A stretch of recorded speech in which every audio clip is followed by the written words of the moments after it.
Yes. Did the, sorry, what's it called? With the time slices? Yes, the spectrogram. Spectrogram. I hated it no matter which way I did it. I don't Okay. think the time chunks were big enough, and there was too wide of a frequency range. I couldn't read the thing. Okay. Well, so one thing you can do is you can use the, you can zoom in a little bit, because the signal, the sampling rate is 44.1 kilohertz. By definition, because that's sort of like the standard audio sampling rate. And by definition, the way, and we're going to learn this in a few weeks' time, and you're going to be psyched about how many concepts are all going to tie together when we derive this. But the way it works is that if your sampling rate is some number, the maximum frequency content is half that number. Okay? So if we sampled at 44.1K, then when you go to take the FFT, right, you're getting everything from 0 hertz to 44.1, so 22.05K, right? So it's a big axis. But realistically, for the music you're looking at, like all the stuff you're looking at is sort of in this range. Yeah, I did limit it to 1,000. And you limited it to 1,000. So yeah, I was going to say, if you run either I can't remember, it's either X lim or Y lim, you should be able to just sort of look at that. And that didn't help? It still seems to be too much information for what I was... It's a lot of information. You have to kind of interpret it. Yeah. Okay. Let me make sure I ask this. The question I had was, because it's all about choosing the right window size in order to get the best picture and be able to see all the frequency content. Now, I noticed in the book, the lecture regarding signal lecture, I'm sorry, signal length. Signal length. You talk about the frequency resolution, and I'm trying to relate that to this assignment. And I know, like, for the first part, we know that it's going to be 2 pure tones, ideally impulses, at the 1 hertz and 2 hertz frequencies. And then you have that formula, basically like the T equals 1 over F, where T would be your window size, F would be your frequency resolution. Well, for the first part, 50 seconds is ideal window length, which gives you, because it was nice and long, gave you... 50 seconds? Yeah, I think that's what you had for the first part. Yeah, the 50 seconds did a much clearer pulse. Yeah, you see 2 distinct pulses. At right. Okay. Oh, you talking the frequency resolution for that would be 0.02. And okay. I don't see. I don't under. We pull up the assignment. 0.02.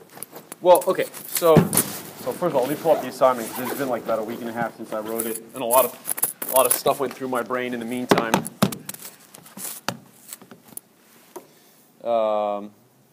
It turned on. That's good. Yeah. So actually, what I thought about, told them about, is that pretty much. I guess my question, I don't understand really what the frequency resolution is. The idea is you want to be able to see the appropriate window size. So knowing what we need to find, how do we choose an appropriate frequency resolution to get the window that we want, or vice versa? Well, I don't care for you to even necessarily make a prediction about what would be the ideal window size.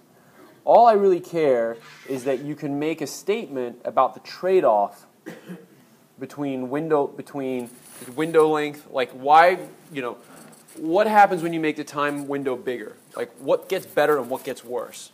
Because it's not one of these things where let me just double check this real quick. So you get the 1 hertz, the 2 hertz, you do the my FFT. Okay, so with 50 seconds, now repeat it for 5 seconds and then 1. Right, so when you did it with 50 seconds, how did it look? Great. Looked great, okay. And then you went down to shorter and shorter and you found it looked worse and worse in the frequency domain. Right, they start blending together. That's exactly the point of the assignment. Okay. The area might, well, that may be so, but... It intuitively makes sense because if you take your square wave and your cosine and you make your square wave wider and wider and wider, you take a...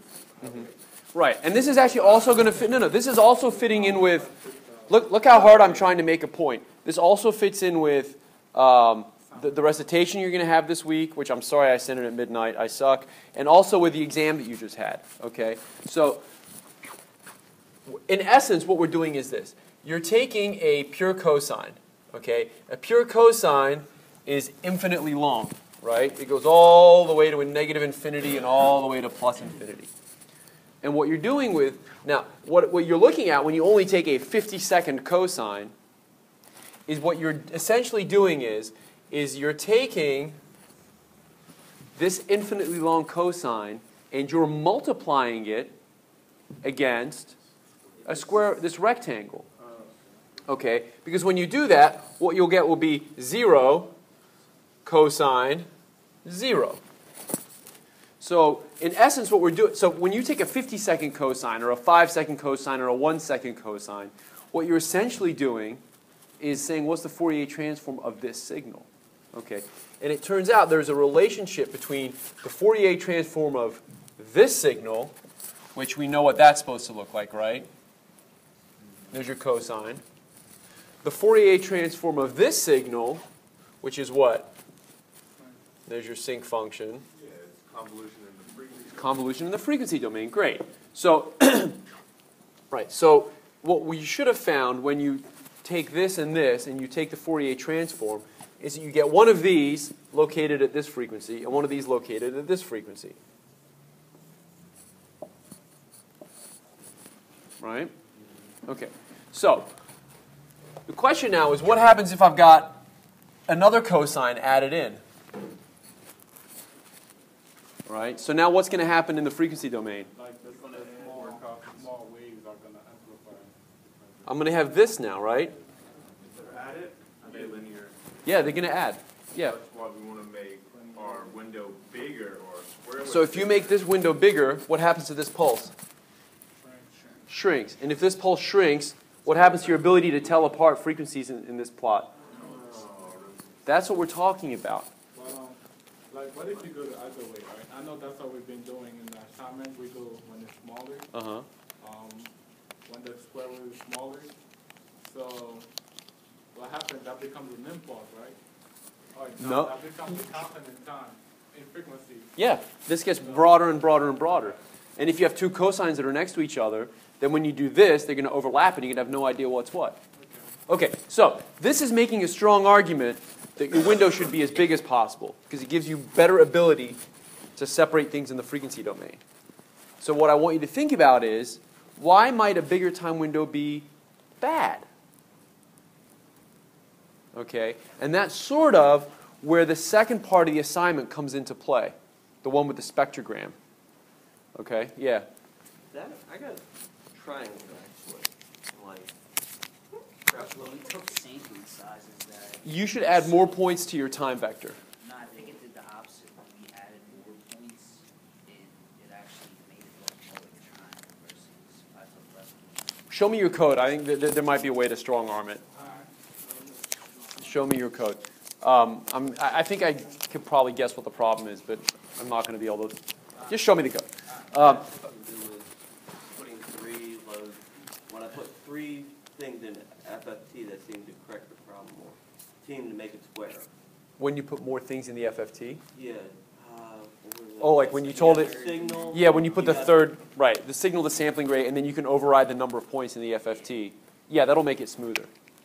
The third argument is the number of points in the FFT. But shouldn't that be the sampling frequency or the number of Yeah, there's a whole theory to this. You want me to give you like the 2-second background to what's happening here? Okay. When you take an FFT, leave that for somebody else. Okay. When you take an FFT, so let's say, let's say you come to me with a square wave, okay, and you do some sampling. Okay, so let's say you sample this square wave at some sampling frequency. So you have 1, 2, 3, 4, 5, 6, 7, 8, 9, 10 points. Okay. Now we all know that if we were to treat this like a continuous time signal and take its continuous time Fourier transform, what we would get would be this beautiful sinc function, and we could calculate exactly how wide that sinc function is going to be. Right? Now, when you take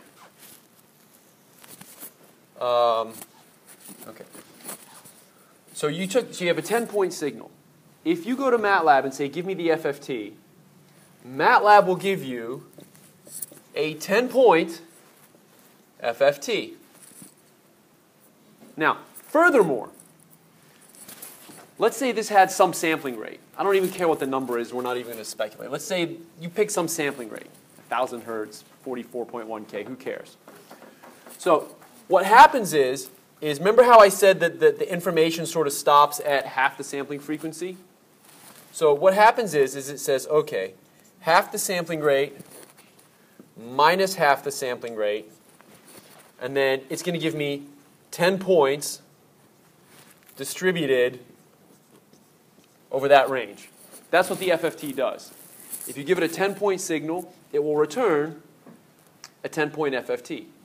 Now the mathematical theory says, right, so what we're doing here, we're using a discrete, now this is a discrete process in MATLAB. We're essentially trying to model a continuous time process with like a list of numbers. It's a discrete function. The theory says that if you take a 10-point signal and take its FFT, the 10-point FFT technically contains all the same information that was contained in the original signal. But God, it makes for a crappy plot, right? Because if you go and look at the plot, right, essentially what it's going to do, it's going to daisy chain those together, and it's going to look awful, right? So although technically this signal contains all the same mathematical information that this signal contains, aesthetically, it's awful, right? It doesn't look pretty when you plot it. So what you can do is, with the FFT function, is you can actually override the default number of points. If you give it a 10-point signal and say, give me an FFT, it'll give you a 10-point FFT, because that contains all the same information. However, you can override it. You can say, give me a 1,000-point FFT. And essentially what it will do then is it will interpolate it'll actually give you more points, which mathematically are unnecessary, right? They don't give you more information than what you have with the 10-point FFT. But aesthetically, it makes for a heck of a prettier plot. And that's what's happening. Oh, so it includes interpolation into the process? Yeah, that's basically what happens. If you override the number of points in the FFT, it will just give you, it will sample, you can imagine what you have is a sinc function. So when you take the FFT, you're essentially sampling that sinc function.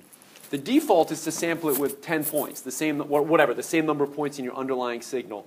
And mathematically, that will be sufficient. However, if you wish to sample it with more points, just so you get a better look at what it looks like, that's okay too. It's just unnecessary because you did more work than you needed to, right? Right? It's all about, remember in the first day of class, we said that the whole point of this is that you can take a signal in the time domain or the frequency domain, and it contains the same information, right? So my argument is that the 10-point time signal and the 10-point frequency signal can be proven that they have exactly the same information. So it's overkill to oversample, but it makes for a prettier plot. And sometimes that's okay. You want a prettier plot. So anyway, to get back to the assignment, so we're talking about making this signal wider definitely gives you better ability to tell apart frequencies. Okay, it has better frequency resolution. But what I want you to think about is when that might not be so preferable. Like, why not keep making your time window bigger and bigger and bigger? And that's what you have to think about a little bit. The second part of the assignment is supposed to like make you think about that. Sorry, go ahead. Do we want multiple windows in time? That's exactly what the second thing is doing, right? So you have to think about why that might be good. Like under what circumstances you might want multiple windows in time, and what would govern how wide those windows need to be. Yes, sir. The colors in the spectrogram correspond to the volume of the signal. Correct. So just so you know what you're looking at when you take this ridiculous spectrogram, so essentially what you're doing is you've got some time signal, and essentially what you're doing is you're taking some chunk of time, and that's defined by the window width that you specify, and you're going to take the FFT of that window. That's what spectrogram is doing for you automatically without you That's all handled for you. So it's basically taking that chunk of time and taking the FFT. And then it's taking the next chunk of time and taking the FFT, and so on and so forth. So when you go to look at your final plot, you've got, I can't remember, does it do frequency and time or time and frequency? Time on the horizontal axis? Time is on the horizontal, frequency is on the vertical. Okay, so time and frequency. So in essence, what it's going to do here, for this first chunk of time, okay, that will be from here to here. And then your frequencies will be on this axis. So now it's like what you need is a third dimension to tell you at this time and at this frequency, how much stuff did I have, right? Was there a lot of signal or not much signal, okay? So you could almost imagine it's like a 3D signal, right? If there's a lot of energy at this time and at this frequency, it would come out of the page really big, okay?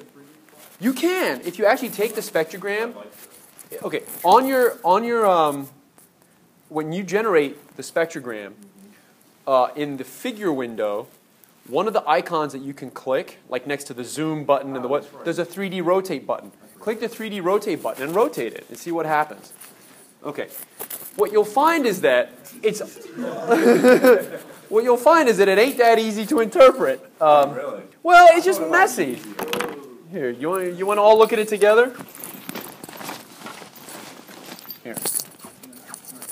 I was expecting like mountain ranges and canyons. Yeah, no, that's basically what you get. Did you use, I know, surface function? It's I don't remember if it defaults to the surface or to the mesh, but it's one of the two. Yeah, that's basically what it's doing. You're just creating a. I mean, again, this is what spectrogram does. It sort of does all those things for you in one fell swoop. It generates a 2D matrix of numbers, which is time on one axis and frequency on another axis. And then now you just have to have some way of physically visualizing what it is that you're looking at. Show me cursor. There we go. Let's turn off the Wi-Fi. Turn on the detect displays.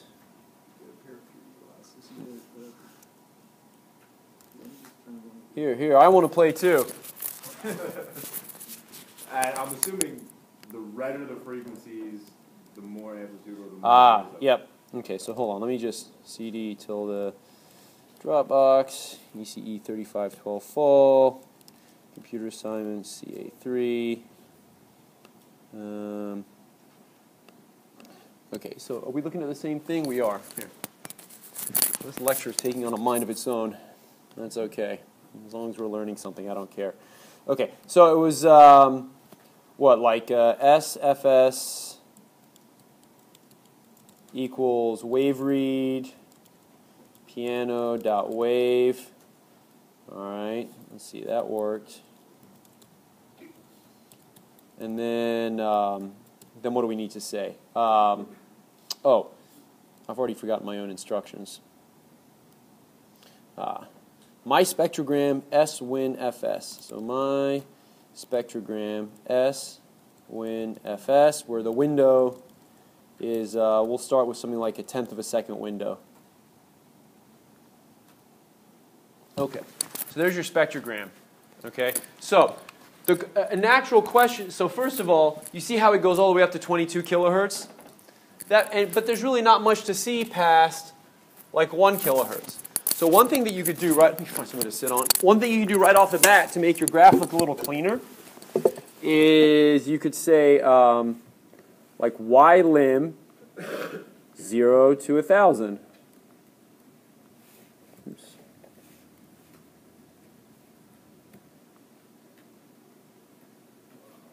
Maybe 10,000? Did I not go high enough? There we go. 10,000 I think is a little nicer. Okay, so the next question is, what's the different bands? Like, oh, well, let's rotate it first so I can convince you that this looks cool in 3D. So you see here this button? That's the 3D rotate button. Ooh.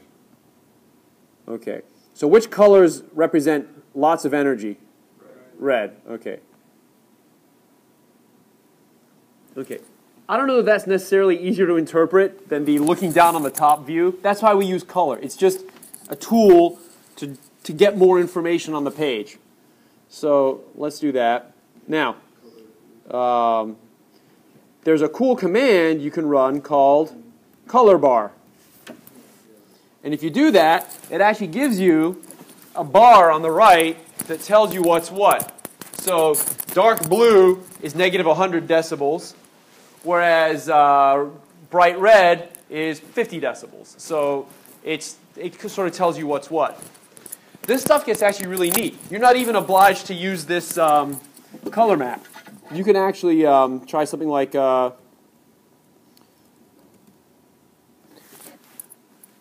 it's all you're essentially doing is mapping numbers to colors, right? So in the previous plot, we mapped red to 50 decibels and blue to negative 100 decibels, but there's all these other color maps that people use in other circumstances. So here's a color map where white maps to the big numbers and black maps to the lowest numbers.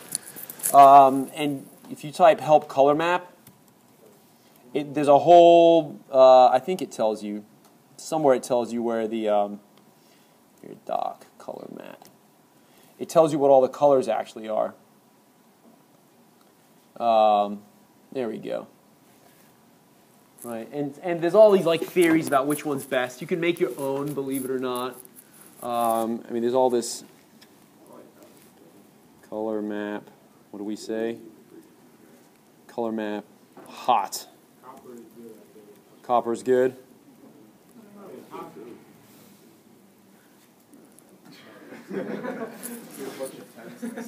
Right, but the point is, whatever, you can play with this all day long. And like I said, there's even a tool, if you mess around with it, you can make your own color map. Right, you can specify what colors map to what numbers. See like an increase. And there's an increase in what? As the time goes, you're going from like different frequencies. Okay. Do we listen to the sound? Let's listen to the sound real quick. Well, yeah, you're going up the scale of the shows. But C major scale. What are the other ones though? Like the ones above it? So you can see you're getting energy, more energy at higher frequency. But it's only actually like it's only saying one note. What's the rest? Harmonics. Are you listening to a pure tone cosine? Now, whenever you hit the string, you get a bunch of harmonics. Is that you know what a pure tone Well, cosine? One key on the piano corresponds to one frequency, right? Well, no, but there's a fundamental frequency, and it's got a whole bunch of harmonics. There's harmonics that go with it, Which is what you see. here. Have you heard what a pure tone cosine sounds like? Okay, let's try that. Yeah. Okay. Let's pick a frequency. But the string only has one frequency, right? Like 500 hertz. It has one frequency, but it has harmonics that goes with it. It's not just a pure tone cosine, and I'll prove it to you. I'll make you a pure tone cosine. Okay, Fs equals 44.1 E3, T equals 0, 1 over Fs. So here's a 2-second signal sampled at 44.1 kilohertz. X equals cosine 2 pi. What's C? Is it 440 hertz? Is that right? Middle C? Sounds about right. No, let me. You guys look busy. Oh, no, I'm not even running internet here. 44 is A. Mark was a music major, so I'd go.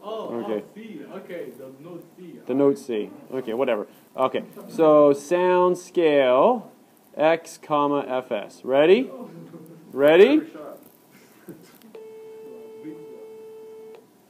And actually, that doesn't sound good. I forgot it doesn't actually work all that great on Macs. Sounds like a European telephone ringer. It does a little bit.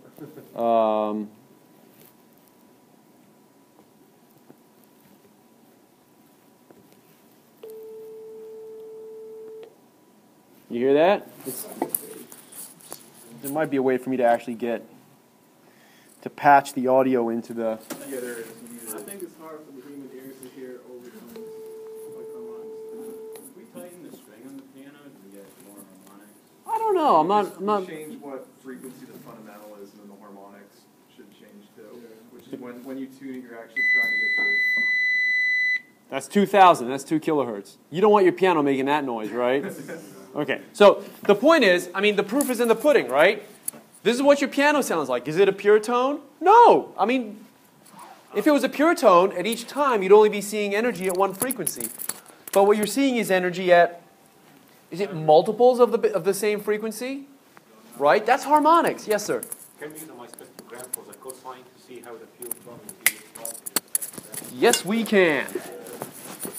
Solid idea. Okay. You said that cosine can only have one frequency, right? Yep. So here's my spectrogram of x, comma, tenth of a second, comma, fs.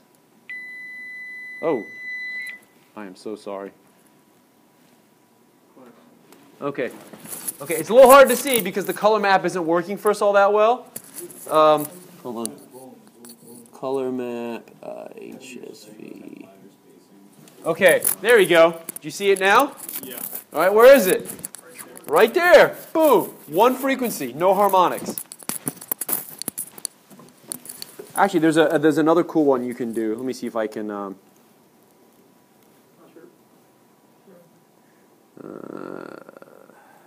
on. There we go.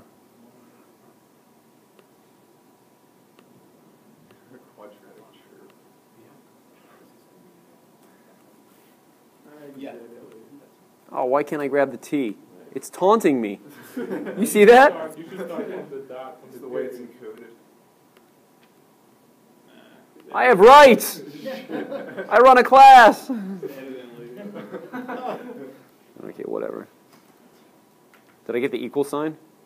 I did. Okay, so here's a spectrogram. This is, I don't know, I flipped it around. I put time on the x-axis, on the y-axis, and frequency on the x-axis. But listen, here's the sound.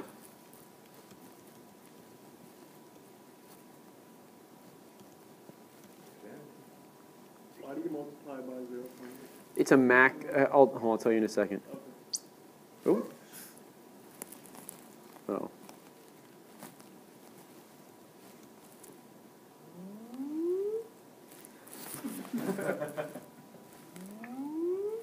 Right. So what is that? It's sweeping in frequency, right? It started at low frequencies, and then went to high frequencies. Is that what you see?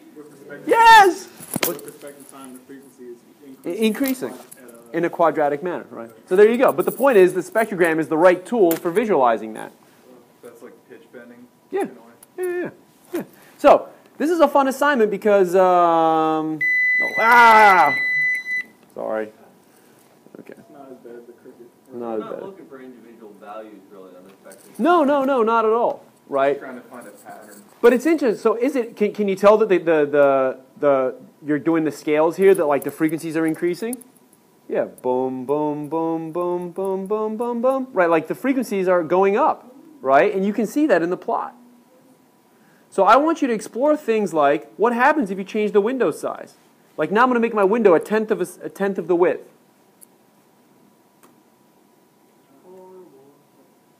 Okay. So I made my window smaller, and everything changed. And I don't want you to, I don't want to like give it away. I do want you to dig a little bit and think, but I want you to think about what's the advantage. Why would you want to make your window smaller? Why would you want to make your window bigger? Just understand that there's no right answer, right? There's a trade-off. That's what I'm trying to get you to appreciate, is there is a trade-off in picking your window size. In some cases, a smaller window makes sense, and in some cases, a bigger window makes sense. But you at least have to understand what you're buying. Yes, sir? Would it be the difference? Don't tell everybody else if you know the answer. But go ahead. No, let's have it. Come on. Is it because when you're playing different notes, they're short. Uh-huh. They're not far apart. Uh-huh. But if they are further apart, you will understand. I think you're onto something. Which is why I included the other, the saxophone one's a bit more interesting. Right? In the saxophone one, the sounds are changing a little bit more frequently, right?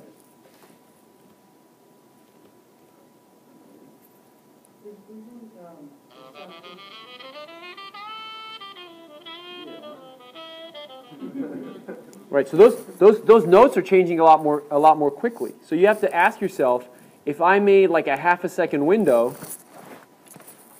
is that good or is that bad? Like, it's chunky, Right, but what does that chunk mean? That's what I want you to think about. Is that good chunk or bad chunk? And look, I got very nice, did I get nice frequency resolution? Yeah, why? Because I used a half-second window. Right, we've said if your time slices get wider, you're able to resolve better the differences between frequencies. Okay? But at what cost? On the piano one, it looked like almost like there was an impulse when you hit the key, like it was like a large amount of energy and then it decayed. Yeah, that's how it works actually. Piano, there's always like like when you strike the key, there's like a lot of energy and then it kind of flutters away. Yes, sir. I was wondering, is there a point like below 1,000 that it might be good just to throw it away because the tone's too wide? How do you mean? When we took the cosine, when we had the bigger sample, it showed more of that spike. The spike up, the impulse. And then it kind of, as we went smaller and smaller, we started taking like a 1 second sample, it was really wide in the frequency domain. Right. So, but it's related to how many times that cosine goes up and down within it. Exactly. So the bottom part, once that starts to become garbage, and should just kind of be left out. But that's the whole problem is that you don't know that, like you don't know that a priori, right? So in other words, let me do this. What if I came along and I sped my spectrogram x win fs. So here's your cosine. So you're essentially saying like there's all this energy down here, right, that you should ignore. You only know to ignore that energy if you knew what I put into the system was a cosine. Yeah, but if we're taking it with a small window, we know under a certain amount of frequency it's just going to be too wide to really center itself on the proper spot. And it's just going to start consuming. Right, but the problem is that you don't want to, so the problem with just getting rid of frequencies, which is that what you're proposing? I'm saying that we can't determine anything below a certain point, so it's not really useful. Oh no, you can't. Oh, I see what you're saying. Between 1.5 and 3 for. Right, you're saying that when that window is a certain width, you know that window only has a certain resolution, and like don't even bother going below there. Yeah, there might be something to that. I've got a question. If you say you know like what width your signal is there a way to filter out the sync function in the frequency domain? Yes, and that's why you're going to recitation this week. Okay, I don't want to tip my hand too much, and spectrogram has this feature. And believe it or not, there was also a question about this in your exam, although I didn't tell you. I will just say this. Come back. Hold on.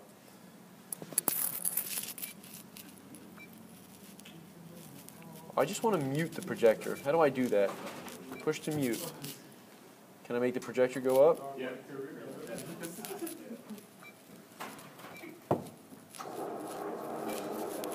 Okay, so I'll just leave you with this thought. I'll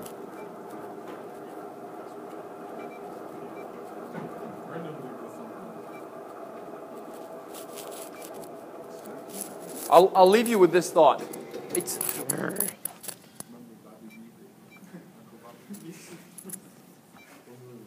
okay. So I'll leave you with this thought to answer your question. Look at the flow of look at the conversation we're having. Cosine, impulse. Multiply by a rectangle. Rectangle's Fourier transform is a sinc function.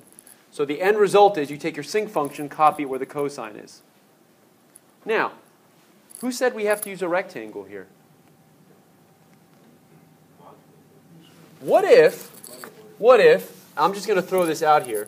What if our window, instead of starting abruptly, what if our window looked like, I don't know, that? Isn't that a window? Sure, right? Isn't that a window? It is. So what I would get here, I'd still get my cosine, but instead of starting abruptly, my cosine would gradually get to its maximum size, and then it would gradually get smaller again. So why might this window be preferable to the rectangular window? We can see where its maximum value is. Okay? Think about frequencies, though. Just without any math. Just like feel it, right? Compare the Fourier transform of the rectangle to the Fourier transform of this triangle. You just take out the frequencies that are not a maximum. Well, let me try this. Which one of these signals has more high frequencies in it? Rectangle. The rectangle has higher frequencies because it's got these sharp edges. And there, sorry, yes. The triangle one, can you see all frequencies of the cosine? What do you mean all frequencies of the cosine? Well, what I'm trying to say is how it changes over time rather than just like seeing all the high frequencies all at once. It depends how big your window is, right? We're talking about a sliding window where you would take this window and apply it to one instant in time and then another instant in time and then so on. But for now, I just want you to just think about let's just take time out of this. Okay, so I'm going to take a cosine and instead of windowing it with a rectangle, I'm going to window it with a triangle. So now the conversation is, look, if you take the Fourier transform of this, you know it's got these sharp edges. And sharp edges mean high frequencies. So when you look at its Fourier transform, you're going to expect to see, what are these bumps? Those are high frequencies, which you need in order to make that. Now, if I use this for my window instead, high frequency edges are gone. Which means that if I take its Fourier transform, it might look, you might not even have these high frequency bumps. Right? It's going to look a lot skinnier because there's a lot more low frequency information. Right? You've taken out all the high frequency content of that rectangular pulse. Yes, exactly. Exactly. So why would you want to do that? Okay, because in my original case, I had one sync pulse, and now if I had another sync pulse from another cosine next to it, then the second sync pulse and this first bump would add together, and I would have no idea what I'm looking at. But if I use a triangular window, which is smooth, then I would get something different. Then the first cosine might give me something that looks like this. And then the second cosine might give me something that looks like this. And because there's no high frequency bumps to get involved, I have a better frequency resolution. So I didn't make my window any bigger, did I? Window is the same width. Window is the same width. I just used a different shape window. And it affected my ability to get good resolution on the output. But then, how would you make that window with okay, I guess it's not infinite. No, it's a finite window. In fact, wasn't there a problem like this on your test? No, I did ask you to take the Fourier transform of this. Yeah. That was the first problem, right? So if you want to, you could solve for the Fourier transform by hand. I'm just trying to do some hand waving here to convince you of what its properties have to be like, and at least save you the trouble of doing the exercise. So you want the transform of your signal in places square wave to be as narrow as possible. I'm just saying there's trade-offs, right? Everything's a trade-off. You cannot. There's no system that beats everything. But there's all these different. Look at this. Let me just pull the screen down for one more second. I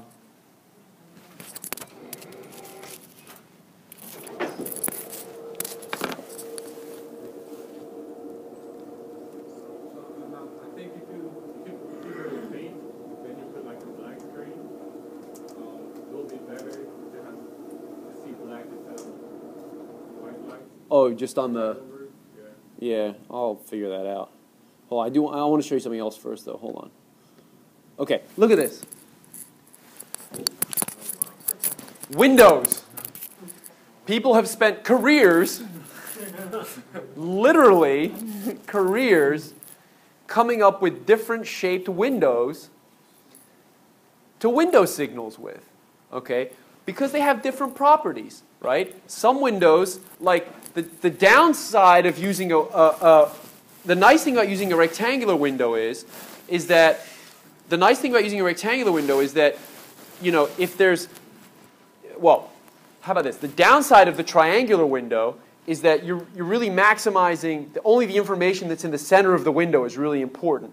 If there's something interesting that was happening on the edges, it's kind of being multiplied down. So you paid a price for having that triangular window, right? You're sort of running into this problem where you're discounting some of what's going on the edges. But on the upside, you got rid of all those high frequency bounces. So people have spent careers devising windows with different properties. Okay? And this is an example of all the ones that are built into MATLAB. Okay? So this is just some of the best ones, right? Which is just, like, it blows your mind. So, like, there's the Hanning window, which is sort of like a little cosine, and here's what its FFT looks like. And then you've got, I think Blackman-Harris is also pretty useful. Right. So, I mean, there's just, I don't care, we're not going to study these, okay? I just want you to sort of realize that this exists. In fact, when you take your spectrogram is doing this for you, right? Spectrogram is not just taking the first tenth of a second of time, as you know, it's actually taking the first tenth of a second of time and windowing it so that you smooth the edges a little bit, so you get rid of some of those, sync pulses, right? If you go and read the documentation on spectrogram,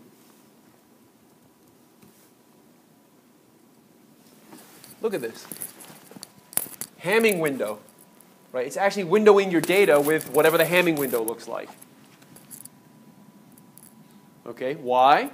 So that you don't get these harmonic pulses that are not really part of your signal, right? If you were to not use a signal, if you were not use a window, right, and just take your just like your rectangular, just the first tenth of a second of data and take its Fourier transform, then by the very nature of the rectangular window, you would see these sync bumps in your Fourier transform, and you would have no way of knowing whether those bumps were actually part of the signal or if they were artifacts of the window. Isn't that interesting? Like, you have to know, if you look at the signal, you got to know, like, is this represent reality or does this represent like a mathematical artifact? So that's why we use these windows, is that they help get rid of those high frequency bumps and give you a little bit better frequency resolution. But like I said, we do have that problem that it only emphasizes the information that's in the middle. How do we solve that problem? I'll give you a hint. It's on the screen. You overlap it. So look what we're going to do.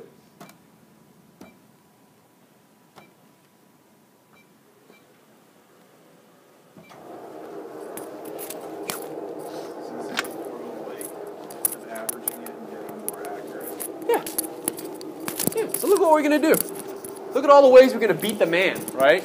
I mean, at the end of the day, there are hard limits set on the kind of resolution you can get, and those resolutions are dictated by math, right? I mean, there's only so much you can do, but there's also sorts of tricks you can play to improve your performance. So what the spectrogram is doing, so you've got your signal, and so we take the first window, and then, like I said, it's not just going to take that raw signal and take its FFT. It's actually going to window it before it takes the FFT, so that we don't get any sync bumps in our answer, and thereby, provide a signal that's not really there in our answer. But like I said, now we have this problem where this portion right here got basically multiplied by some really low number. So what if there was something interesting there? What would we do? Well, here's the trick. For the second window, instead of making the second window like this, we make the second window like that. So it half overlaps the first window. Right? And then, when you apply your triangular window or your whatever window on that second part, you're emphasizing exactly that part of the first signal that got deleted. And you can actually program the amount of overlap. You can say, I wanted to overlap by 50%, or 3/4, or 25%, or whatever. It's a... What I thought you were going to say maybe was, like, if you were to take, like, a triangle window and add that with, say, like, a square window. and then still have it over that same time interval. I'm sure that if someone's probably tried it, and there's probably pros and cons to that approach. If the overlap was really small, such that they were pretty much really close to each other, wouldn't it approach back to its square pulse? Yeah, it could. Right. You would have to be careful about that. So anyway, that's kind of what you're exploring in your computer assignment. But at the very least, there is a trade-off between time resolution and frequency resolution.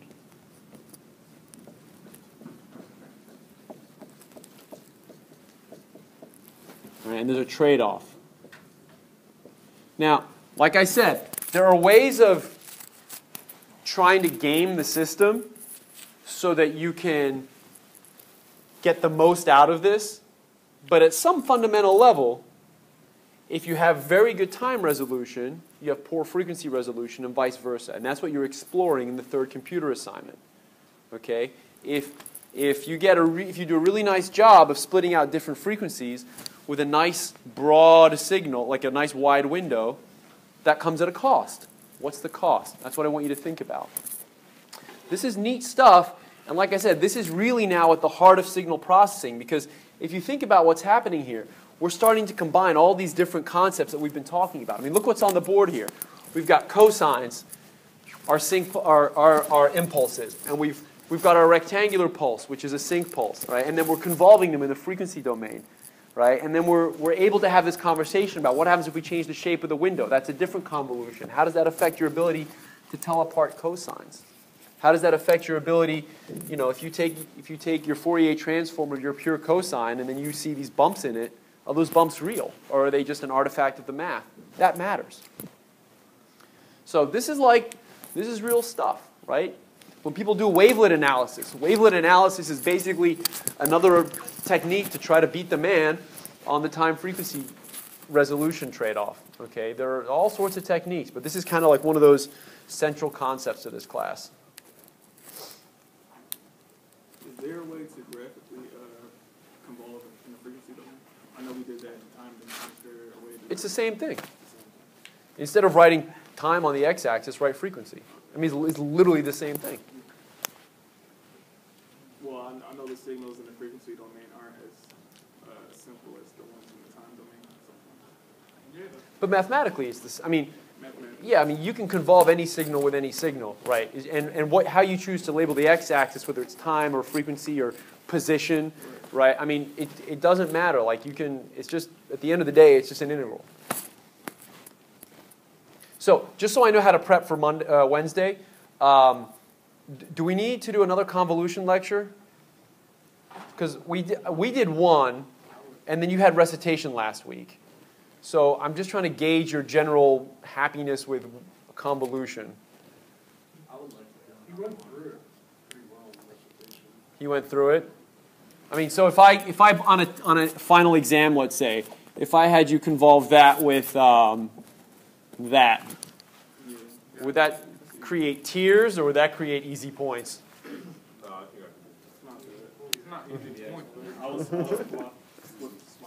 Well, yeah, well, you'd swap. I need to practice, obviously, but it's not brand new. Yeah, it depends. Depending how wide they are, there'd be 5 cases or 4 cases or whatever.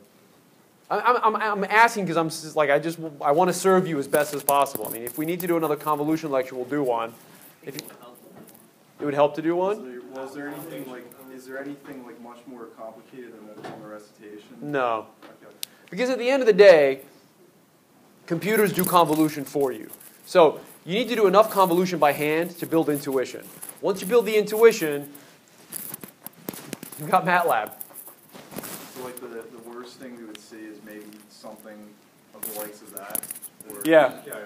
Could we do maybe just one somewhat complicated example and then that's it? I've got an idea for you. We're going to do one medium complicated example that will help underscore the point of what we talked about in class today with the windows. Well, you just said MATLAB would do it for us. Can we have a computer assignment that we use convolution? Yeah. I used to have one and I actually took it out because I didn't like it that much. It's complicated, but I can tell you a little bit more about what that was about. Okay, if you have questions with your coding, come see me, come see John. I'll be in my office all afternoon. Otherwise, I'll see you on Wednesday.